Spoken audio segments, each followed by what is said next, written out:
बिस्मिल्लाहिर्रहमानिर्रहीम। रब्बिश्रह ली सदरी व यस्सिर ली अमरी वहलुल उक़दतम मिन लिसानी यफ़क़हू क़ौली। या मुक़ल्लिबुल क़ुलूबि सब्बित क़ल्बी अला दीनिक। अस्सलामु अलैकुम व रहमतुल्लाहि व बरकातुहू to all my dear students. उम्मीद करता हूँ आप तमाम लोग खैर आफियत से हैं। आज की क्लास एक यूनिट पर मुश्तमिल है। तेज़ी से क्लास का आगाज़ करते हैं। थोड़ा सा कनेक्ट होने में, क्लास में आज आने में थोड़ा टाइम लगा। एक छोटी सी मीटिंग में मसरूफ़ था, फिर जैसे ही ब्रेक हुई है तो मैं फ़ौरन यहाँ आपकी तरफ आया हूँ क्लास में। प्यारे बच्चों, प्रीपेड के बारे में कल हमने अल्हम्दुलिल्लाह मैक्सिमम बात कर ली है और अब हमारी कोशिश है कि आज की क्लास में हम किसी तरह प्रैक्टिस का आगाज़ करें। याद रहे, मैं फिर आप सबको कल के बारे में बताता चलूं कि कल आप सब लोग यहाँ जो बैठे हुए ये लोग हैं, आप भी, और जो आज ऑनलाइन क्लास ले रहे हैं, आप तमाम लोग कल ऑनलाइन सेशन में मौजूद होंगे इंशाल्लाह। और अगर आपको कोई प्रॉब्लम्स हैं तो हम उन प्रॉब्लम्स को भी डिस्कस करेंगे। अदरवाइज हम अपनी रूटीन की स्टडीज़ को कंटिन्यू करेंगे इंशाल्लाह कल। ओके, तो प्यारे बच्चों, कल हमने प्रीपेड के बारे में जो कुछ पढ़ा, परसों जो कुछ पढ़ा, अब अगर मैं सब रिपीट करूं तो डेफिनेटली 15 मिनट्स इसमें लग जाएंगे एक अच्छे तरीके से रिपीट करने में। तो खैर हम उस तरफ नहीं जा रहे, लेकिन एक जिसको कहना चाहिए कि क्विक रिव्यू कर देता हूं किस चीज़ के बारे में, कि जब हम प्रीपेड के एडजस्टमेंट को पढ़ेंगे तो हमें एडजस्टमेंट में ये सारे वर्ड्स नज़र आएंगे और कभी ये भी मुमकिन है कि हमें इस तरह के कॉन्सेप्ट नज़र आए। आप कर्सर को देख रहे हैं यकीनन, और ये लाइंस भी आप जानते हैं कि these 3 lines belongs to conceptual statement and the next 3 lines represent the words which you will try to remember, which you will try to keep in your mind, कि भाई ये वर्ड्स अगर एडजस्टमेंट में नजर आए तो हम कहेंगे these adjustment belong to prepaid। Okay, अब जब आप किसी एडजस्टमेंट को पहचान लें कि वो प्रीपेड से बिलोंग करती है, तो जो सेकंड स्टेप आपके दिमाग में होगा वो ये होगा कि आपने ये डिटरमाइन करना है, आपने ये फाइंड आउट करना है कि आपने उस चीज को अपने पास ट्रायल बैलेंस में किस नाम से लिखा हुआ है। दो में से कोई एक अप्रोच होगी डेफिनेटली। या तो आप सैलरीज को प्रीपेड लिख के बैठे होंगे ट्रायल बैलेंस में, या आपने सैलरीज को कहा होगा अपना, आवाज नहीं आई, रेंट, या तो ट्रायल बैलेंस में प्रीपेड रेंट के नाम से नजर आ रहा होगा या फिर लिखा होगा, आवाज ही नहीं आ रही, इंश्योरेंस। ऊपर ट्रायल बैलेंस में किस किस नाम से नजर आ सकती है? इंश्योरेंस ऊपर ट्रायल बैलेंस में किस किस नाम से नजर आ सकती है? प्रीपेड इंश्योरेंस या इंश्योरेंस एक्सपेंस। भाई एक्सपायर्ड और अनएक्सपायर्ड कहां से ले आए? आप आसान लफ्जों में बोलें, ऊपर प्रीपेड इंश्योरेंस लिखा हो सकता है या इंश्योरेंस एक्सपेंस। हाँ, अब आप प्रीपेड इंश्योरेंस के बजाय बोल दें अनएक्सपायर्ड इंश्योरेंस तो एक ही बात है, क्योंकि प्रीपेड का दूसरा नाम अनएक्सपायर्ड भी होता है। ओके, अच्छा, एक चीज अभी आप सब लोगों ने अभी तक नहीं पूछी और मैंने उसके ऊपर ज्यादा बात भी नहीं की, और वो चीज क्या है? Office supplies. सर, इसमें तो प्रीपेड कहीं भी नहीं लिखा हुआ, बट मैं कह रहा हूँ ऑफिस सप्लाईज भी प्रीपेड को रिप्रेजेंट करती है। कैसे? ऑफिस सप्लाईज याद है या भूल गए? याद हैं? चलें, आपसे पूछूंगा तो टाइम लग जाएगा, मैं खुद ही याद दिला देता हूँ। ऑफिस सप्लाईज वो हैं जो आप तमाम स्टेशनरी आइटम्स खरीद के लाते हैं बिजनेस में यूज करने के लिए। आप उन तमाम चीजों को ऑफिस सप्लाईज कहते हैं, स्टेशनरी कहते हैं, और आप उन्हें खरीदते हुए अपना खर्चा, आवाज ही नहीं आ रही, नहीं मानते, क्योंकि आप उन्हें कहते हैं कि अभी आप उन्हें आप इस्तेमाल करेंगे, जब इस्तेमाल हो जाएगा तो आपका खर्चा। अच्छा, और अगर आपको ये मेक श्योर है, आपको लगता है कि जो स्टेशनरी आप खरीद के लाए हैं वो डेफिनेटली इसी पीरियड में हो जाएगी, तो आप उसे पहले से खर्चे के तौर पर भी रिकॉर्ड कर सकते हैं। तो इसका मतलब है पॉसिबिलिटी हो गई दो, ट्रायल बैलेंस में ऑफिस सप्लाईज भी लिखा हो सकता है और ऑफिस सप्लाईज, आवाज क्यों नहीं आ रही आप लोगों की, एक्सपेंस भी लिखा हो सकता है। अच्छा, अब क्वेश्चन ये होता है, सर ऑफिस सप्लाईज को आप प्रीपेड में क्यों पढ़ा रहे हैं? क्योंकि भाई ऑफिस सप्लाईज के पैसे भी तो आप पहले से अदा कर चुके हैं। ऑफिस सप्लाईज खरीदते हुए पैसे आपने पहले से अदा, बेनिफिट तो अभी मिला नहीं है। तो अकाउंटिंग आपको दो ट्रीटमेंट अलाउ कर रही है कि या तो आप उसे ऑफिस सप्लाईज कहो, और सिर्फ ऑफिस सप्लाईज कहोगे तो वो आपका क्या होगा? एसेट। और जब आप उसको एक्सपेंस कहना चाहो तो ऑफिस सप्लाईज के साथ लगा दो। अच्छा, अब एक और बड़ी इंपॉर्टेंट बात कहने लगा हूं पूरी क्लास से, और देखता हूं कि आप कितनी तवज्जो से मेरी बात सुनते हैं। इंतहाई इंपॉर्टेंट बात है और मेरा ख्याल है कि ये आखिरी बात है, इसके बाद मेरी बातें मुकम्मल हो जाएंगी और फिर हम प्रैक्टिस की तरफ जा सकेंगे। हाँ, जो रिव्यू है वो रिव्यू अभी थोड़ा सा बाकी है, लेकिन एक इंपॉर्टेंट बात कहना चाह रहा हूं और पूरी क्लास की तवज्जो चाहूंगा। अब जनाब अली, ऐसा करते हैं, यहाँ पे हम लिखते हैं, एजम्पशन लेते हैं और आपसे पूछते हैं क्या क्या हो सकता है। मैंने यहाँ पे लिखा, बहुत ही छोटा हो रहा है जनाब। अच्छा,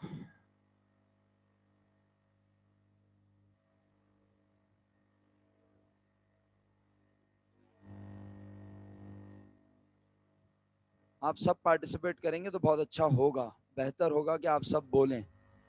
जी, मैंने यहाँ पे लिखा रेंट और इसके साथ कुछ नहीं लिखा, ना आगे जिसको आप कहते हैं प्रीफिक्स और सफिक्स, आप कुछ भी नहीं लिख रहा, ना पहले कुछ लिख रहा हूं ना आगे कुछ लिख रहा हूं।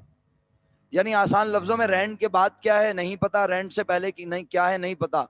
अब आप मुझे बताएं क्या क्या हो सकता है। ओके, पहला नाम आया सर, रेंट हो सकता है, एक्सपेंस लिख दिया। ओके जी, आपने बोला रेंट क्या हो सकता है, प्रीपेड लिख दिया। रेंट इनकम हो सकता है, लिख दिया जी। रेंट रिसीवेबल हो सकता है, लिख दिया।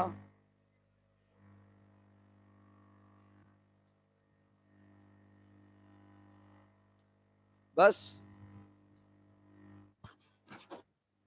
तो अच्छा वाला नाम लो ना, एडवांस, अनअर्न्ड, एक्सीलेंट।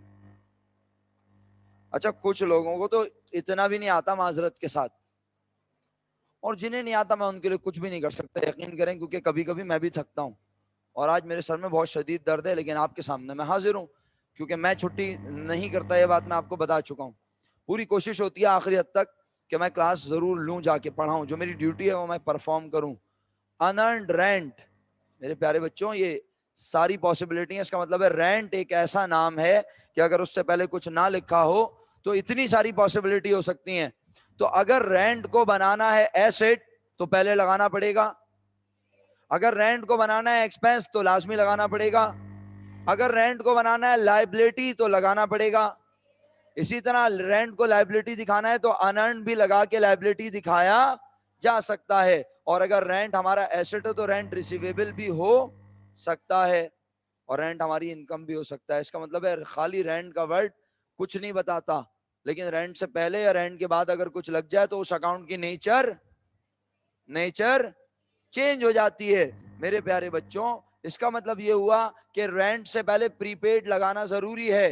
अब प्रीपेड के कॉन्टेक्स्ट में आ जाओ, इतने सारे नाम पढ़ा दिए, इसका मतलब ये थोड़ी कि ज़हनी तौर पे पागल हो जाओ। क्या मैं इस वक्त अनअर्न्ड पढ़ा रहा हूं? नहीं पढ़ा रहा। ओके, तो मैं अनअर्न्ड को, ये रेड नजर आ रहा है खुदा ना खास्ता? अच्छा, ओके, तो रेंट पेबल पढ़ा रहा हूं क्या? रेंट रिसीवेबल पढ़ा रहा हूं क्या? ओके, सब रेड हो गया। रेंट इनकम पढ़ा रहा हूं, तो फिर मैं क्या पढ़ा रहा हूं? रेंट एक्सपेंस और प्रीपेड रेंट। इसका मतलब है रेंट के नाम के साथ एक्सपेंस लगाना भी जरूरी है और रेंट के नाम के साथ, वरना फिर एडजस्टमेंट की पहचान नहीं होगी और अकाउंट की नेचर क्लियर नहीं होगी। इसी तरह प्यारे बच्चों, अगर यही मैं चीज कर दूं किसके साथ, सैलरीज के साथ, तो सैलरीज में बस एक दो चीजें हट जाएंगी। क्या ख्याल है? मसलन सैलरीज इनकम हट जाएगा, प्रीपेड सैलरीज हो सकता है, सैलरीज पेबल हो सकता है, यानी तीन चीजें बन जाएंगी, सैलरीज एक्सपेंस, प्रीपेड सैलरीज, और बाकी हमें देखने की जरूरत ही नहीं है क्योंकि हमारा उससे फिलहाल कोई कंसर्न नहीं है। अच्छा, इसी तरह क्या हो सकता है? एडवर्टाइजिंग एक्सपेंस हो सकता है और प्रीपेड एडवर्टाइजिंग हो सकता है। क्या ख्याल है? अच्छा जी, चलें, अल्हम्दुलिल्लाह आप लोग साथ दे रहे हैं, ऑनलाइन वाले मेरी बातों को गौर से सुन रहे हैं, बहुत बहुत शुक्रिया। आप अपनी अटेंडेंस भी मार्क कर दीजिएगा, ठीक है? ऑनलाइन स्टूडेंट्स अपनी अटेंडेंस मार्क कर दें। अल्लाह अकबर। मेरे प्यारे बच्चों, इसका मतलब है कि ये वो सारे नाम हैं, एडवर्टाइजिंग, इंश्योरेंस, सैलरीज, जिनके नाम के साथ एक्सपेंस या प्रीपेड लगना जरूरी है, वरना अकाउंट की नेचर डिफर करेगी। लेकिन अब इधर आओ और फटी हुई आंखों से देखो क्या लिखा है, पढ़ो पहला नाम। क्या ऑफिस सप्लाईज के साथ प्रीपेड लगाऊं? हुजैफा बताएंगे। क्यों नहीं लगाऊं बेटा? शाबाश, जोर से बताओ, आयान तक आवाज जानी चाहिए।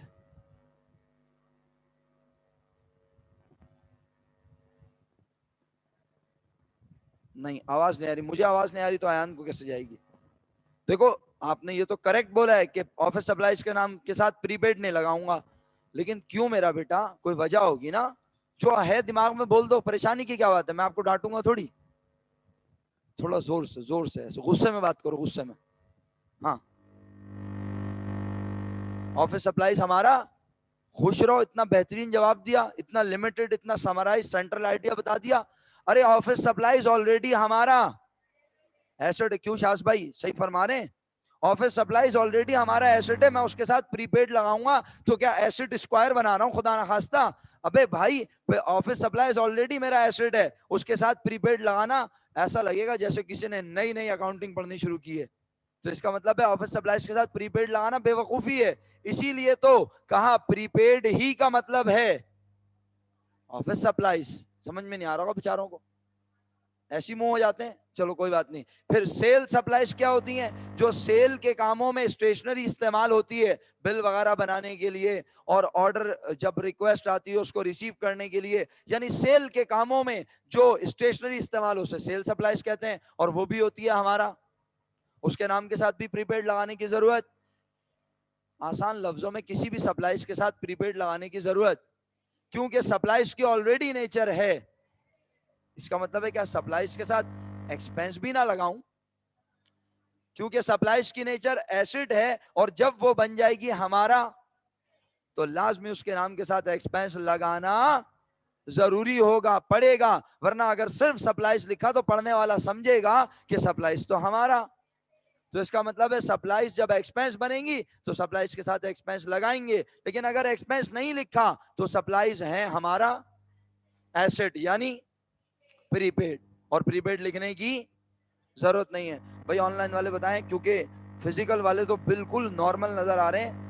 मतलब ये इतने चैंपियन हो गए, इन्हें समझ में नहीं भी आता ना, ये ऐसा मुंह बनाते हैं, मैं कहता हूँ वाह भाई वाह, जबरदस्त बच्चे समझ गए माशाल्लाह। और कुछ ने तो ऐसा मुंह छुपाया हुआ है कि उनकी तो मुंह दिखाई नहीं हो रही भाई। चलो, कोरोना खत्म होगा तो मुंह दिखाई हो ही जाएगी। अल्लाह मेरे मालिक। जी मेरे बच्चों, फिजिकल वालों को कुछ पूछना है? बताऊं, दोबारा समझाऊं?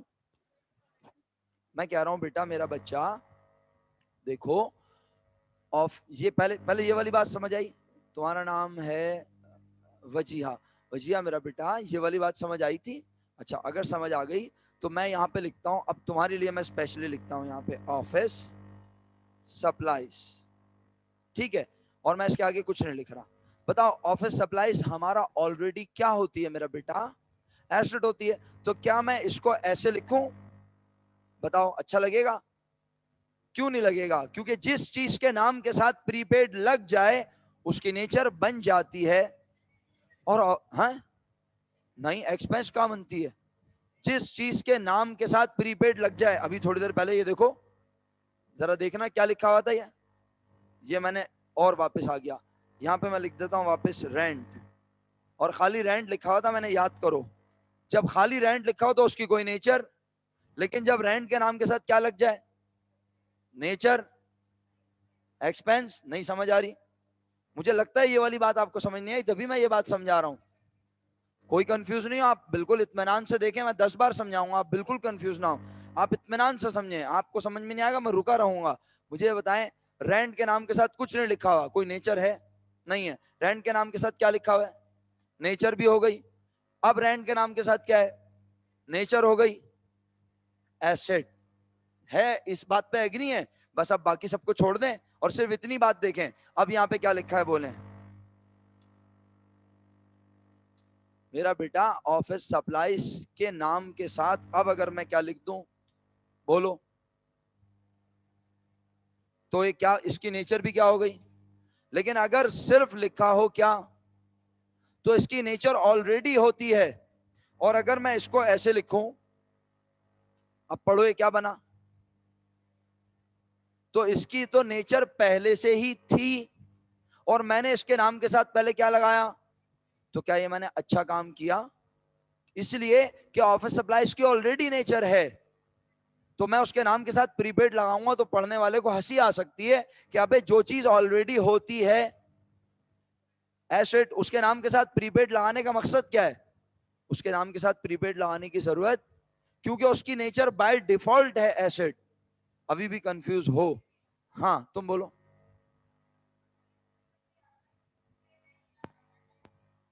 नहीं नहीं, पता कैसे चलेगा कि बात क्या बोला?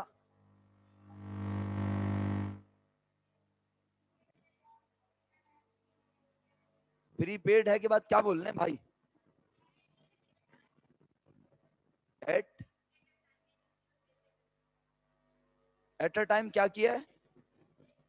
अरे भाई पैसे तो दिए होंगे ना, अब अगर उधार लिया है कैश लिया है इससे तो कंसर्न ही नहीं है हमारा। हमने अगर ऑफिस सप्लाईज खरीदी है तो हमारे पास ऑफिस सप्लाईज आई, अब हम उसको दो में से कोई एक तरह से ट्रीट करेंगे। हम कहेंगे ऑफिस सप्लाईज खरीदते ही कि हम ये तो इसी एक दो महीने में इस्तेमाल, तो हम उसे क्या कह सकते हैं अपना। और अगर हमें ये लगे कि नहीं भाई ये इस साल इस्तेमाल, कुछ इस्तेमाल हो जाएंगी और कुछ अगले साल तक जाएंगी, तो हम कहेंगे फिर इसको अभी एक्सपेंस ना कहो, हो सकता है हम उसे एसेट कह दें।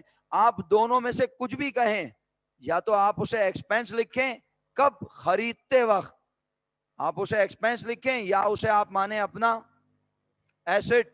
अब आपको ईयर एंड पर चेक करना पड़ेगा कि जितने की स्टेशनरी लाए थे क्या उतने की मौजूद है। अगर उतने की ही मौजूद है जितने की खरीदी थी और आपने उसे अपना एसेट माना था, इलियान, जी इलियान बोले, इलियान कुछ कहना चाह रहे हैं? जी इलियान, इलियान साहब को पता ही नहीं है, बेचारे मासूम आदमी सो रहे हैं, उनका माइक अनम्यूट हो जाता है, उन्हें पता ही नहीं चलता बेचारों को। हाँ जी, तो क्या कह रहा था जनाब मैं कि जो ऑफिस सप्लाईज है उसके नाम के साथ एक्सपेंस लगाने की वजह यह कि वो खर्चा बन जाएगा तो उसके नाम के साथ एक्सपेंस लगाना पड़ेगा, लेकिन ऑफिस सप्लाईज के नाम के साथ प्रीपेड लगाना बेवकूफ़ी है। इसकी वजह कि ऑफिस सप्लाईज की ऑलरेडी नेचर एसेट होती है। अब शाज जो सवाल करना चाह रहा है वो कह रहा है कि खरीदते हुए हमने उसे क्या कहा, भाई खरीदते हुए हमने दोनों में से कोई एक नाम दिया होगा ना, या तो उसे कहा होगा और या फिर उसे कहा होगा ऑफिस सप्लाईज एक्सपेंस। और ये बात हमें कैसे पता चलेगी, जैसे हमें कल पता चल रही थी बात, कहां देखकर, ट्रायल बैलेंस में। ट्रायल बैलेंस में दोनों में से कोई एक नाम मौजूद होगा और फिर ईयर एंड पर अंग्रेजी में एडजस्टमेंट होगी जिसमें लिखा हुआ होगा कि हमारे पास ईयर एंड पर 10,000 में से 2,000 की ऑफिस सप्लाईज बची। हम कहेंगे 10,000 की सप्लाईज खरीदी थी और बची कितने की, 2,000। अब वो 10,000 की जो खरीदी थी उसे क्या माना था, दोनों में से कोई एक माना होगा, या तो माना होगा अपना या फिर माना होगा अपना। अगर एसेट माना था तो अब एसेट 10,000 रुपए का रहा तो एसेट को करो कम और कहो क्या हो गया तुम्हारा, office supplies expense debit, office supplies credit. और अगर तुमने सारी अमाउंट को अपना खर्चा मान लिया था, तुमने कह दिया था ऑफिस सप्लाईज कितने की खरीदी, 10,000 की, और ये हमारा क्या है एक्सपेंस, तुमने इसे एक्सपेंस मान लिया था, तो अब ईयर एंड पर पता चलता है कि 2,000 की अभी भी अनयूज हैं, 2,000 की अभी भी, तुमने कितने की सप्लाईज खरीदी थी, तुमने उसे अपना क्या माना था, क्या माना था, लिख के दिखा रहा हूं यहां पे, क्या माना था, एक्सपेंस। और ईयर एंड पर तुम्हें पता चलता है कि कितने की सप्लाईज स्टिल अनयूज हैं। इसका मतलब है तुम्हें 2,000 से अपने एक्सपेंस को, आवाज नहीं आई, कम करना है, तो फिर 2,000 की सप्लाईज को आप क्या माने और एसेट को बढ़ा लो और एक्सपेंस को कम कर लो, सिंपल कॉन्सेप्ट वही वाला है। मजे की बात है, कौन सा वाला, जो हमने कल यहां पढ़ा है ये, अगर आपको याद हो कि अगर हमने पहले क्या रिकॉर्ड किया हुआ था अपना, बोल नहीं रहा है आप लोग, अगर हमने पहले अपना क्या रिकॉर्ड किया हुआ था, प्रीपेड एडवर्टाइजिंग, यानी अगर हमने उसे पहले अपना एसेट कहा हुआ था तो अब हम उसे एसेट खत्म करके क्या बना देंगे, अपना एक्सपेंस। और अगर हमने पहले उसे रिकॉर्ड किया हुआ था क्या, एक्सपेंस, तो अब हम कहेंगे एक्सपेंस इतना हुआ, एक्सपेंस हुआ है सिर्फ 1,000 रुपए, और हम लिख के बैठे हुए कितना, 6,000, तो हम खर्चे को कर रहे हैं कम कितने रुपए से?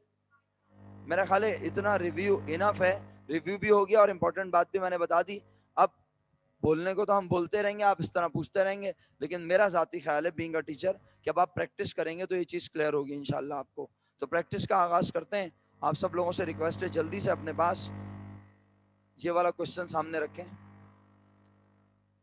क्वेश्चन 27।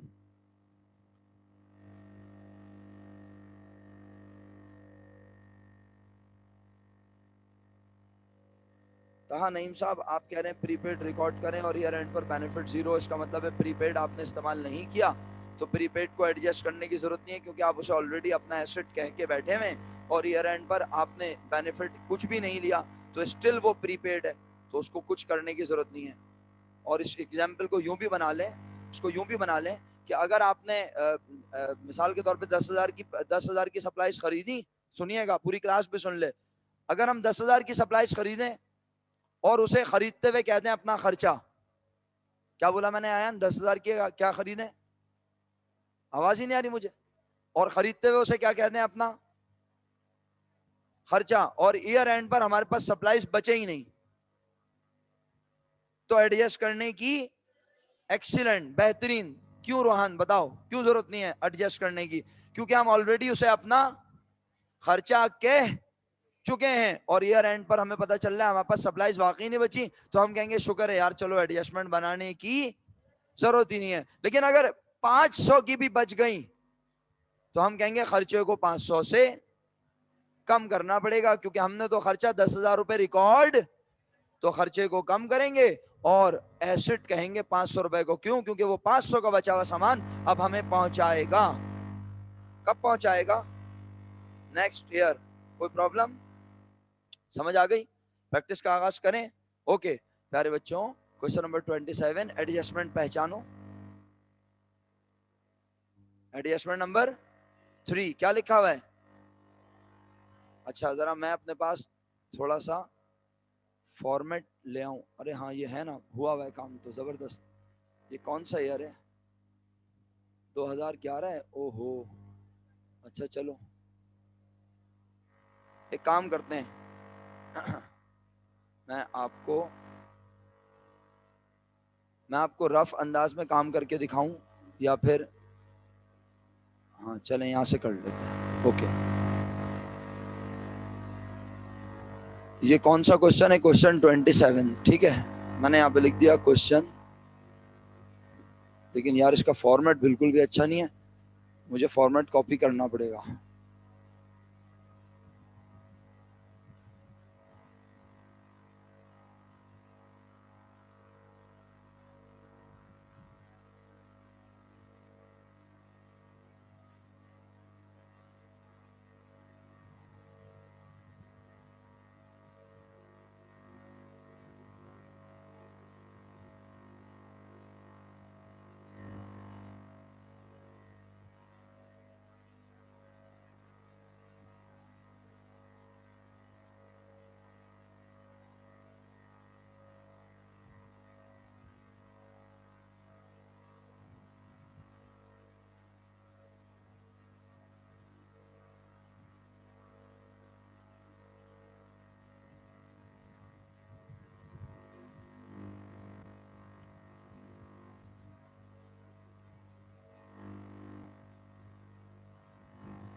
ओके जी, प्रीपेड की प्रैक्टिस का यहाँ से आगाज कर लेते हैं हम लोग। और तरीकाकार क्या होगा, मुझे भरोसा है कि आप बहुत आराम से पिक करेंगे। कितना टाइम है अभी हमारे पास? तकरीबन 25 मिनट्स हैं अल्हम्दुलिल्लाह। नहीं नहीं 10 मिनट है, वो तरीका है। कोई बात नहीं कोई बात नहीं, इंशाल्लाह कुछ ना कुछ अच्छा परफॉर्म कर लेंगे, परेशान नहीं हो।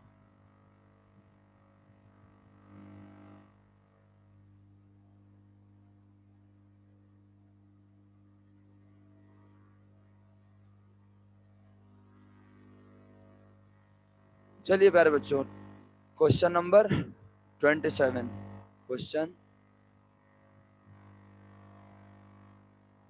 27 और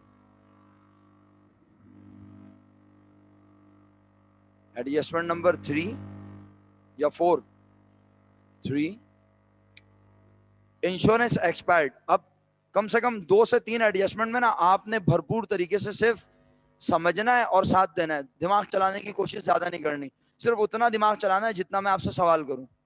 और अगर आप दिमाग चलाना चाहते हैं तो मेरी तरफ से किसी किस्म की कोई पाबंदी नहीं है, लेकिन फिर ऐसा ना हो कि आप 3 में तो मेरे साथ काम कर लें, उसके बाद काम ना कर सकें। यानी मेरी ये ख्वाहिश है कि मैं आपको समझाऊं और फिर घर जाके आप एडजस्टमेंट अपने एंड से मैक्सिमम बनाएं। मेरे प्यारे बच्चों, इंश्योरेंस एक्सपायर्ड, एक्सपायर्ड का वर्ड पढ़कर, यानी मैं एक एक स्टेप बोल रहा हूं, अब आपकी तवज्जो चाहिए। मैं जैसे ही वर्ड पढ़ता हूं एक्सपायर्ड, मैं कहता हूं इंश्योरेंस की एडजस्टमेंट बिलोंग करती है प्रीपेड से। मैं कहां चला जाता हूं फौरन? ऊपर ट्रायल बैलेंस में। कौन सी साइड पर? डेबिट। और वर्ड ढूंढता हूं, बोलो क्या? इंश्योरेंस। अब इंश्योरेंस ऊपर किस किस नाम से हो सकता है? तो आइए, क्या लिखा है? हो सकता है आप में से कोई मासूम बोले, दिल में बोले या फिर बोलना चाहे और बोले सर आपने बोला था ऊपर 2 में से कोई एक नाम होगा, क्या होगा? प्रीपेड इंश्योरेंस या इंश्योरेंस एक्सपेंस? सर यहाँ तो अनएक्सपायर्ड है। कोई मासूम हो सकता है, एक आध दो मासूम हो जाते हैं कभी कभी क्लास में। है कोई ऐसा मासूम खूबसूरत जो बोले सर आपने बोला था ट्रायल बैलेंस में प्रीपेड इंश्योरेंस होगा या इंश्योरेंस एक्सपेंस, और यहाँ पे तो क्या लिखा हुआ है? तो अनएक्सपायर्ड का आसान नाम, इसका मतलब है प्रीपेड इंश्योरेंस से लिखा हुआ है। नहीं समझ आई बात? क्या लिखा हुआ है? Prepaid insurance. अच्छा, कितने रुपए लिखा हुआ है? इसका तर्जुमा कोई बताएगा मुझे, इसका मतलब क्या है? मैंने आपको मतलब करना सिखाया था, अगर आप याद करें। इसका मतलब है इतने रुपए हम अदा, और हम उसे मान के बैठे हैं अपना। आवाज ही नहीं आ रही। एसेट। फिर दोबारा बोलेंगे एक बार, ट्रायल बैलेंस में जो अमाउंट लिखी है वो अदा हो चुकी है। याद करें, एक दिन मैंने आपसे पूछा था ये रेंट एक्सपेंस का मतलब क्या होता है, याद है? आपने मुझे बताया था कि इतना रेंट एक्सपेंस हम अदा। ये जब मैं ये अनपेड रेंट वाली एडजस्टमेंट पढ़ा रहा था, एक तो आपकी मेमोरी बिल्कुल खत्म है माशाल्लाह। अनपेड रेंट की एडजस्टमेंट पढ़ा रहा था, मैं कह रहा था 2000 रुपए रेंट अभी हमने अदा अदा नहीं किया। अबे बोल क्यों नहीं रहे ऑनलाइन वाले भाई? बिल्कुल खामोश बैठे हैं आप लोग, तो पार्टिसिपेशन क्यों नहीं है? जब हमने अनपेड रेंट की एडजस्टमेंट पढ़ी तो हमने कहा था ये 25,000 रेंट कौन सा है? बोलो बताओ, ये 25,000 रेंट कौन सा है बताइए? जो अदा, जो अदा कर। और ये 2000 कौन सा है? जो अभी अदा अदा नहीं किया तो रिकॉर्ड भी। तो इसीलिए रिकॉर्ड कर रहे थे, एंट्री बना रहे थे, रेंट एक्सपेंस डेबिट और रेंट पेबल। याद तो नहीं आ रहा? पढ़ लिया है, लेकिन कोई बात नहीं, आप पढ़े हुए थे, आपने सर पढ़ा ही नहीं समझ है। आ गया मैं सर। पढ़ा रहा था, आप पढ़े हुए थे। चलें, अब क्या लिखा है? इंश्योरेंस। हाँ, समझ में नहीं आ रहा? मैं समझा भी नहीं रहा, गलत फहमी है आपकी बेटा। रेंट वाली एडजस्टमेंट, ज्यादा तफरी करने की जरूरत नहीं है। और फिलहाल मैं बहुत इंपॉर्टेंट बात कर रहा हूँ इस वक्त, इंश्योरेंस की एडजस्टमेंट पढ़ा रहा हूँ। और अगर तुम आराम करना चाह रहे हो तो मैं तुम्हारे लिए कोई तरीका बताऊं आराम करने का। इंश्योरेंस एक्सपायर्ड 12,000, ऊपर गए, इंश्योरेंस का वर्ड देखा, किस नाम से नजर आया? Prepaid insurance. कितने रुपए लिखा है? 20,000। तर्जुमा किया दिल ही दिल में। ये कॉन्सेप्चुअल बातें हैं जो अभी हो रही हैं, आप ऐसे समझ लेंगे तो अच्छा है, वरना मेरे पास पाकिस्तानी तरीका भी है। मैं पढ़ाऊंगा नहीं, वो जापानी ही पढ़ाऊंगा। लेकिन अगर मुझे लगा कि आप पाकिस्तानी पन से पढ़ना चाहते हैं तो बताना पड़ेगा मजबूरन। बेटे हम सारी की सारी इंश्योरेंस को समझ के बैठे हैं अपना। आवाज नहीं आ रही? और कितने रुपए एसेट रिकॉर्ड करके बैठे हैं। यानी हम समझते हैं 20,000 हमारा एसेट है और ये हमें पहुंचाएगा, लेकिन एडजस्टमेंट में वो बोलता है उठ जाओ। अब वो मतलब मैं नहीं बोल रहा, वो बोल रहा है। क्या बोल रहा है? उठ जाओ, जाग जाओ, बेटे इंश्योरेंस तुम्हारी हो चुकी है। यूज एक्सपायर, यानी बेटे शराफत से अब अपनी जिंदगी में रिकॉर्ड करो गम।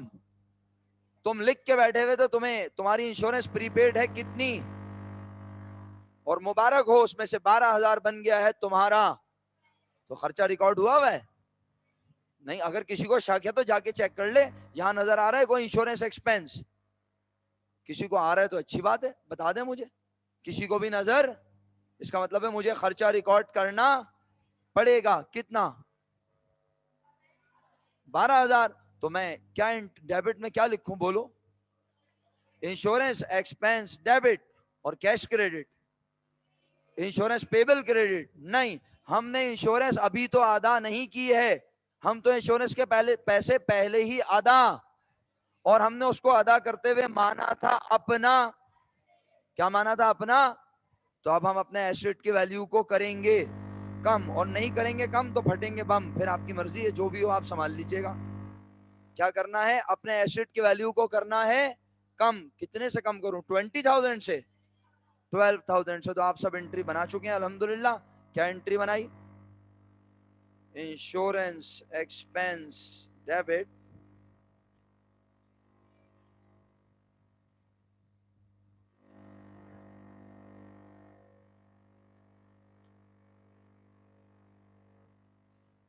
Prepaid insurance credit.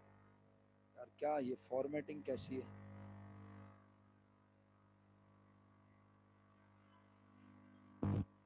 नहीं, किसी में जो है एक्सपेंस भी किया हुआ होगा, लेकिन वही वाली बात है ना, हम तो प्रैक्टिस कर रहे हैं, तो अभी पढ़ेंगे तो चीजें नजर आएंगी जी। 12,000 से एंट्री बना दी। हाँ, ये कह सकती हो, अभी आपको शुरू के सवालों में ज्यादा नजर आएगा ये। इसकी नरेशन क्या लिखेंगे? To adjust. बताओ क्या चीज एडजस्ट किया असल में हमने? यस, जो ट्रायल बैलेंस में रिकॉर्ड हुआ था उसे एडजस्ट किया है। तो हम लिखेंगे टू रिकॉर्ड है बेटा। प्रीपेड इंश्योरेंस में 12,000 इसलिए आया कि हमने 12,000 रुपए की इंश्योरेंस एक्सपायर हो गई, तो हमारे पास से पैसे थोड़ी गए, पैसे तो पहले ही जा। सर अगर अभी एक्सपायर्ड बचा लिखा हुआ हुआ क्यों होता लिखेंगे? तो? मैं जब यहाँ जी, कौन बात करना चाह रहा था? जरा 1 मिनट आप अनम्यूट कर लें, लेकिन जरा सवाल है यहाँ पे, 1 मिनट रुक जाएं। फातिमा जी बेटा, आपकी एक क्लासमेट कह रही है सर यहाँ पे 8,000 रुपए आने चाहिए। सुन लें तमाम लोग, आपकी एक क्लासमेट कह रही है यहाँ पे 8,000 रुपए आने चाहिए। मैं उन्हें करेक्ट कर रहा हूँ, बता रहा हूँ, हो सकता है आपके दिमाग में भी यही क्वेश्चन हो। बेटा मेरा बच्चा, हम अपनी बुक्स में ऑलरेडी प्रीपेड रिकॉर्ड करके बैठे हुए हैं। कितना? और वो कह रहा है कितना एक्सपायर हो गया। तो जब मैं 12,000 से प्रीपेड को क्रेडिट करूंगा तो डेबिट में कितना है जरा बताना। और मैं इसे क्रेडिट कर रहा हूं, बोलो कितना? तो ऑटोमेटिकली डेबिट में कितने रुपए बच जाएंगे? नहीं समझ आया? अरे भाई, डेबिट सेम साइड हमेशा क्या होती है आपस में? सेम साइड हमेशा आपस में क्या होती है? नहीं पता ऐसा लग रहा है। एक ही अकाउंट के नाम अगर सारे डेबिट में लिखे हो तो उन्हें क्या करते हैं? ऐड। और अगर सारे क्रेडिट में हो तो भी क्या करते हैं? ऐड। लेकिन अगर एक डेबिट और एक क्रेडिट हो तो क्या करते हैं? माइनस। एक क्रेडिट हो एक डेबिट हो तो क्या करते हैं? माइनस।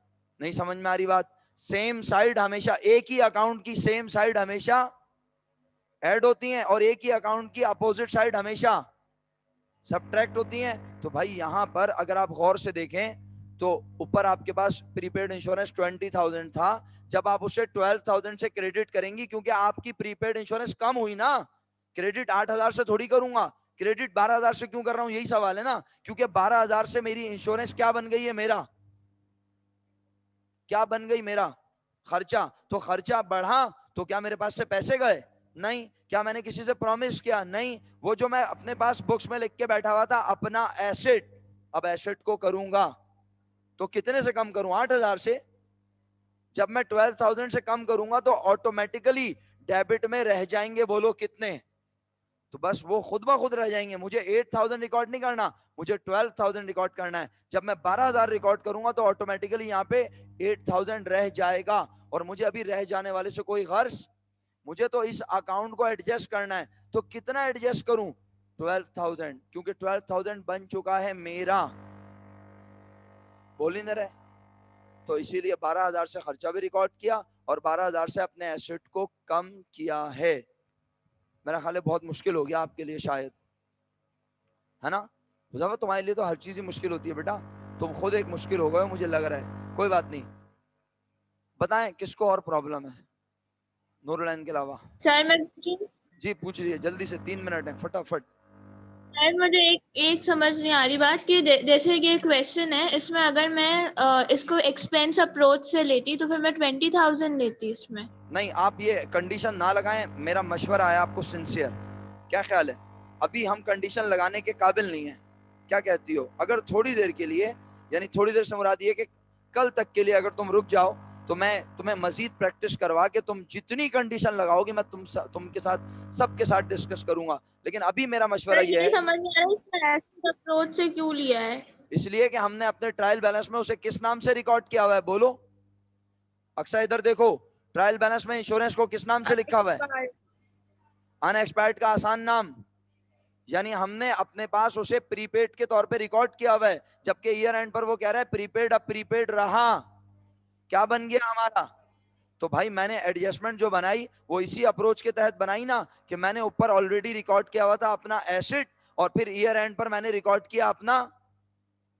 तो ये देखें, ये वाली अप्रोच है एसेट अप्रोच, यानी हमने उसे पहले अपना एसेट माना हुआ था और अब वो बन गया हमारा। तो एक्सपेंस डेबिट हुआ और प्रीपेड कम हुआ, और नरेशन भी ये आई, और एंट्री में अमाउंट भी कौन सी आई? यूज। समझ आई या नहीं? तुम यही पूछ रही थी अमाउंट, तो यहाँ पर यही एंट्री बनी है बेटा, अगर आप गौर से देखें मेरा बच्चा। Insurance expense debit, prepaid insurance credit 12,000 से एसेट अप्रोच। हमने एसेट रिकॉर्ड नहीं किया, हम ऑलरेडी एसेट रिकॉर्ड करके बैठे थे और एसेट कन्वर्ट हो चुका है किस में? तो एक्सपेंस रिकॉर्ड किया, और जब हम एक्सपेंस रिकॉर्ड करके बैठे होंगे और ईयर एंड पर पता चलेगा कि अभी एक्सपेंस, पूरा एक्सपेंस बना, तो फिर हम एक्सपेंस को करेंगे और कहेंगे वो हमारा बन गया है एसेट प्रीपेड। तो दोनों में से कोई एक कंडीशन होगी। चलें, अगर आपको इतना भी समझ आया या नहीं आया तो दोनों सूरतों में अगर आप खुद से कुछ कर सकें तो कीजिएगा, नहीं कर नहीं सकें। सर समझ आ गया। चलें, शुक्रिया बहुत बहुत। जो भी लिखा होगा ऊपर ट्रायल बैलेंस में होगा, फर्ज नहीं करना। तो office supplies credit, supplies, office supplies expense debit, office supplies credit, prepaid नहीं लिखना। ठीक है, आपकी नेक्स्ट टीचर आ गई हैं बेटा, और क्लास का वक्त भी तकरीबन खत्म हो रहा है, तो इंशाल्लाह कल मुलाकात हो रही है अल्लाह के हुक्म से। फी अमान अल्लाह, अल्लाह हाफिज।